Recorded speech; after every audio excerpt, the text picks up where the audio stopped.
Hello and welcome back to Read Becca for another Booktube Prize book review from the Translated Fiction Judging.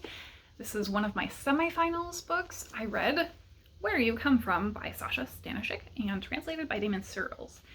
Now, this is a really interesting book in that it's told in kind of anecdotes about this boy who grew up in Yugoslavia, in Bosnia, and as a young boy, due to the war in the 1990s, had to immigrate to Germany. And so we're seeing this kind of normal, nerdy kid grow up, and he enjoys playing video games and choose your own adventure novels, and then going to immigrate and kind of being disconnected from his family, staying in Germany and becoming a struggling artist, writer, and his family being back in Bosnia. And as we go through this book, through these anecdotes, they're not told entirely linearly, it's just these snippets of moments of life.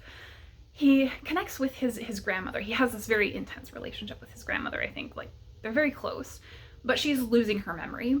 And so as part of the progression of her losing her memory, they decide to return to the small village where he grew up, where he was from, where his family was from. And they're doing this to kind of build that connection more and connect with where they're from, but also bring back her memory in some ways.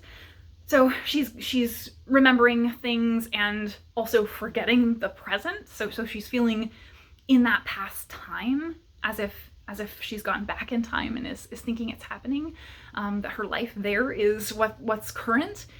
And so she's able to recall details about this life in this village. So I think there is a great duality to what's told there. There's a wonderful moment where he's talking about being there and feeling this conflict between rejecting nationalism and always having been very against nationalism, while also standing in the graveyard full of people who share his last name and feeling this immense connection to the place he's from. So he's really in a tense position at that moment where he's feeling rejection for identifying with the place, but yet also understanding that he does have this familial background of generations having been there before him and never having felt that before. So there were a lot of really powerful moments, especially with his relationship with his grandmother as well.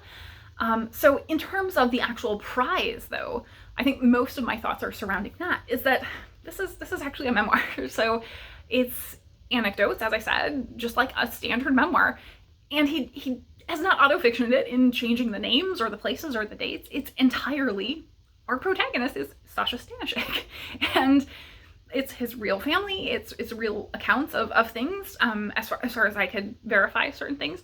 I'm sure maybe some of it is fictionalized potentially, but overall, like, it's a memoir, so I don't think this belongs in a fiction prize, really. However, at the end, there is this short, I think it's like 50 pages, choose your own adventure novel. And that does feature the grandmother, and it kind of encounters the end of her life and chooses different ways, including some very wild speculative elements, like there's actual fights with dragons, that sort of thing. So that is definitely fictionalized. I feel, though, that either this should have been a memoir, a straight up memoir. It's a very good memoir on its own. I don't think it needed that choose your own adventure element. Or the earlier memoir parts should have been a little more fictionalized, and the choose your own adventure novel should have been built out using that and completely remove the memoir. So we could have had a great novel. Even the choose your own adventure element wasn't really needed. Like, it could have been a very cool novel, just taking the story of this relationship between the two people and the grandmother and the grandson connecting over this place, and then take it into those speculative elements in a linear way would have totally worked for me. The choose your own adventure bit did feel like a gimmick, and as a result, because it was so slight and tacked on at the end, it felt disjointed to have this complete memoir and then a very brief, disjointed choose your own adventure novel on the end.